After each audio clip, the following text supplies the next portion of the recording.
When I was a child, I climbed the spiral stairs in the forest by Coureherritt.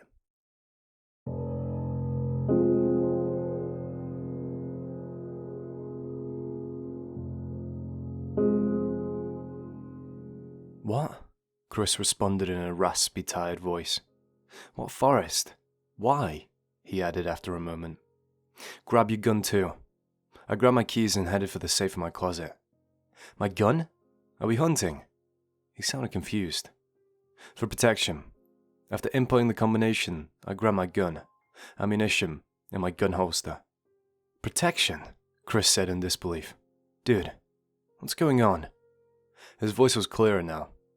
I paused, searching for the right thing to say. How would he react if I tried to tell him the truth, to explain what was happening? I'd sound like a crazed man. My wife already thinks I'm a nutjob. Complicated. I tried to explain it in person. There's no time now. I finished speaking and quickly descended the stairs. A sigh resounded from the receiver. Meet me near my grandmother's place, but make sure she doesn't see you. When? When are we meeting? Chris sounded impatient, maybe upset. See you in 30 minutes. After hanging up the phone, I began walking towards the kitchen. I could hear hushed whispers inside. Don't tell Dad, okay? I peered inside. Liam was nodding to my wife, Alice. What's going on here? I announced my presence. Alice's eyes showed a momentary glint of surprise before she composed herself. Nothing. I'm helping Liam with his Legos, she answered. Liam wasn't looking at me. His eyes were fixed to the floor. I heard you, I said, trying to gouge out Alice's reaction. She showed none. Heard what? Her eyes narrowed and she scratched her head, trying to look oblivious. Don't tell me what? She bit her lip. Liam shuddered. I slowly approached my wife and son, but stopped when Alice took a step back. Her hands looked shaky. Was she afraid of me? I took a deep breath and turned back around and began walking out. I'm leaving. I'll be back by dinner. After one last glance towards the open kitchen doorway, I bolted out the front door and into my car. So many things were running through my head right now. I just sat there, taking steady breaths. I lifted up my shirt to inspect my chest. There were no scars, no stitching, nothing. My organs were there, otherwise I wouldn't be alive. I wouldn't be breathing. I would be feeling my rapid heartbeat. How did I get them back? How did I survive? How was I even alive without them? Iris said it took all of them. After switching the car into gear, I began driving to my destination. A short 15-minute drive later, I parked a couple blocks down from my grandmother's house. I sat there, just waiting impatiently, tapping my fingers on the steering wheel. Then I felt something in my jacket pocket. It was hard, rectangle-shaped, and thin like paper. I carefully pulled it out of my pocket, only to sigh of relief when I realized it was just a business card. It was grey with a familiar face decorating it. Private Detective Lucifer was written on the back in big red letters, and under that, a number to call. It looked too simple to be a business card. How did it get into my pocket? With some spare time to kill before Chris arrives, I decided to call him. One ring later, someone picked up. Hello, his deep voice called out. Hello, this is Mark. We met, I began saying, but he interrupted me. I've been waiting for your call, Mark. He spoke slowly, as if I were a 5-year-old.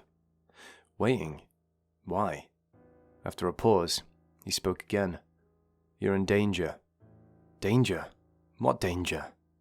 I hoped he wouldn't hear the desperation in my voice. The office, he began speaking, but a knock at the driver's side window startled me.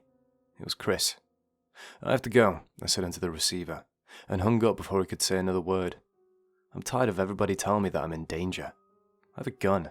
If anybody tries something, they're the ones that are in danger. I climbed out of my car and locked it behind me. I greeted Chris with a hug, and I began leading him towards the forest. So, are you going to begin explaining? He was a couple feet behind me, but I could feel his eyes pacing daggers at the back of my head. What was I supposed to tell him? I didn't know. I couldn't think, and then it clicked. Everything sounds crazy, out of this world, except the bodies that I found in the basement of that cabin. That was real.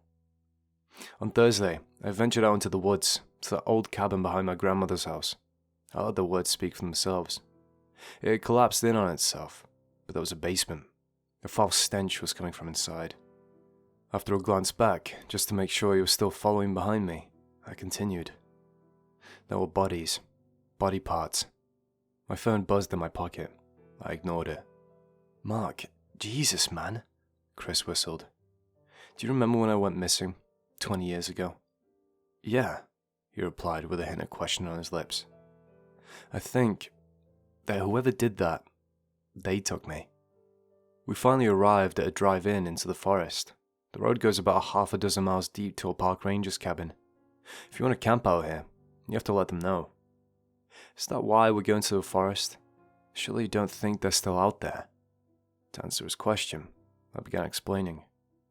Of course I called the police, and once they got there, the basement had collapsed too. The strangest thing was, there was no sign of dead bodies or any organs. The only thing that remained was the stench of rotting bodies. I glanced back. Chris gulped his saliva. "So what? We're here to hunt them? Is it them? As in multiple, or is it it?" I shook my head. "I don't know. Shouldn't we leave this to the police? I mean, we're not equipped for this. Just trust me on this one, please." I interrupted him. No matter how much I wanted to tell him the real reason why we're here, I couldn't. I could only pray we wouldn't encounter whatever was lurking in this cursed forest. After a quiet 5-minute walk down the road, we plunged into the trees, not following any marked path. We were both on high alert from the get-go, and my hand was on my holstered gun at all times. It was still fairly early in the morning. My face was basked in the streaks of warm sunlight that got through the treetops. Birds were chirping all around us. However, the deeper we ventured, the quieter it got. We made small talk along the way, and I could tell Chris was stressed. He didn't like any of this. Maybe I shouldn't have lied to him, although it technically wasn't a lie. After about half an hour, we stopped at a clearing to take a breather. My legs had begun aching. Walking through a forest is no easy task when you're a trained keyboard warrior. My profession is programming. I rarely go out.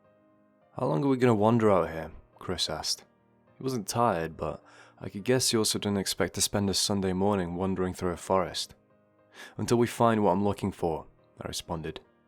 "Man, we have no water, no food, no supplies. And we keep going deeper," Chris sighed. "We'll get lost." He's right. I know he is. But still, I can't just leave empty-handed. It's like my spirit is being pulled into the forest.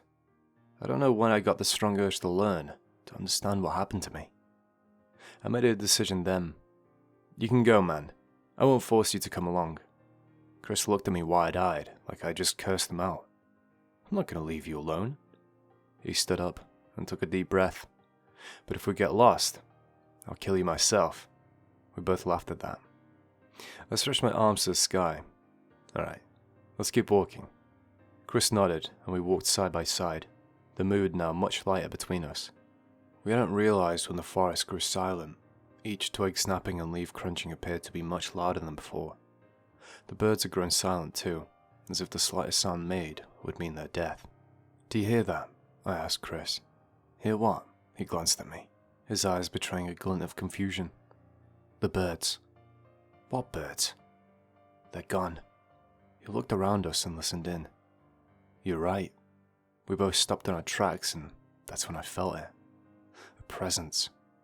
It felt hostile. My hair stood on end and my muscles tightened. "Do you feel it?" I asked Chris. His hand was over his gun. "Yeah." We were both on high alert, looking around for whatever was stalking us. "We should move," Chris whispered into my ear. "Yeah." Our feet slowly carried us through the forest for what felt like hours. The feeling of being watched, of being stalked, never disappeared. It only grew in intensity the deeper we ventured. I flinched at the slightest sounds, pointing my gun in that direction, but I wasn't able to spot anyone or anything that could have made those sounds. Have you ever been in such an overwhelming situation that it felt like you were on the verge of an anxiety attack? That's how I felt in that moment. My hands were shaky and my palms sweaty. I didn't know why I was so afraid of what I couldn't see, but I could feel it, and it made me shiver. "What's that?" I looked to where Chris was pointing. It was a staircase. A staircase in the middle of the fucking woods, leading up to nowhere. I swallowed hard. This is what I came here for. "Let's check it out," I whispered back to him, and we slowly inched towards it. It looked like concrete, taken straight out of an apartment complex. Only about a dozen steps. The last step looked like a platform of sorts, but there were no more stairs that would connect to it. I heard a faint growl a couple of yards behind us. "Did you hear that?" Chris was panicking. We both stood still as statues as we looked towards the direction that the growl came from, and then it finally showed itself. It stepped out from behind a tree that was much too small to hide its large and tall body. At first glance, it looked like a wolf/bear hybrid that stood on its back paws, but the more I stared at it, the worse its appearance got. In place of what should be paws were human-like hands covered in scales, with long and sharp claws instead of nails. I would have called it a skinwalker if not for the two large horns protruding from the sides of its head, like a bull. It had dark red eyes, which stared at us intently, instilling fear into our souls. Its head resembled a snake, with a long flexible neck covered in scales. Its body was half covered by fur and half by scales, which looked hard enough to reflect bullets. It wasn't only standing on what appeared to be its back paws, it was walking towards us, as if trying to imitate us. It sped its pace up. "Chris, run!" I yelled at him, and began sprinting towards the staircase. A moment later, I heard a gunshot and another growl, louder than the last one. I glanced back. Chris had shot it. It was completely unharmed. "Chris!" I screamed at him. He turned around and bolted towards me. The thing behind us growled again. After another quick glance to make sure Chris was following me, I noticed that the creature was running towards us on all fours. Its human-like hands with claws had transformed into paws. The staircase was just another yard away. When I got to it, I took the first step and then heard Chris scream in pain behind me. Just as I turned my head, I suddenly felt lightheaded. Something shifted in my vision, and I fell onto my back. I tried to blink the darkness out of my eyes and found myself in a familiar place. The forest. I felt a tight clutch on my right hand. It was Iris. He began walking up the spiral stairs, tightly clutching my hand, as if my fingers would slip out at any moment. The stairs were creaking under our weight. Once we got to the top, something unfathomable happened. Our surroundings suddenly shifted. Light appeared above us, illuminating the spiral stairs we were on. I shielded my eyes from the blinding light. The light breeze vanished next, replaced by a comforting warmth. I blinked once, twice, and the forest was gone entirely, replaced by tall walls. They reminded me of the walls you'd see in a log cabin. Iris walked up the remaining steps, dragging me along. We were in some sort of cabin. It was warm and cozy. The fireplace crackled peacefully. Where are we?" I spoke up. Iris's grip had lessened. He released the deep breath he'd been holding. He turned around to look me in the eyes, half of his face covered in the warm light coming off the fire. "Home." I could feel the confusion on my 8-year-old face. He finally let go of my hand and got on one knee. "Take off your shirt," Iris instructed me, and I obliged. He placed his palm on my chest. I could feel the warmth radiating off of it. "It'll take some time to grow them back," he whispered under his breath. "Grow what back?" my 8-year-old self asked. "Your organs." He retracted his hand. "Follow me." We walked out of what must have been the living room and into what must have been the kitchen. He grabbed 2 wooden cups and poured us some clear liquid from a glass jar. It looked like water. I took a sip. It wasn't water. It was sweeter than water. "How can I grow them back?" I asked. "By drinking that, and a lot of other things." Iris took another sip. "Did it take your organs too?" "No. Why would it have?" Iris was looking at me with a confused expression. I had grown a little more accustomed to his red eye colour. "Because you're drinking that too," he chuckled and shook his head. "How did those stairs take us here?" I let my 8-year-old curiosity run wild. "Because of me," Iris responded. "What are you?" Iris smiled at that question, looked me in the eyes, and after a pause spoke up. "I'm your friend." My vision grew blurry, and I could feel myself falling, even though I wasn't. It was so dark that I wasn't sure if my eyes were open or not. Eventually, I felt sunlight on my eyelids, and opened my eyes. The soft grass below me had cushioned my fall, but I still winced in pain. Then I remembered Chris, and thanks to the adrenaline, I quickly recovered and stood up, doing a full 360 to examine my surroundings. I sighed in relief when I noticed him collapse just a few feet away from me, but gasped in surprise and horror when I got closer, and noticed that his head was gone. "Chris!" I wailed out loudly, dropping down on my knees next to his dead body, not caring if that monster heard me. This was all my fault. My fault. Tears were dripping down my face and onto his shirt. Through my blurry vision, I noticed that the staircase was still there, looming over us. Maybe, just maybe, this could work.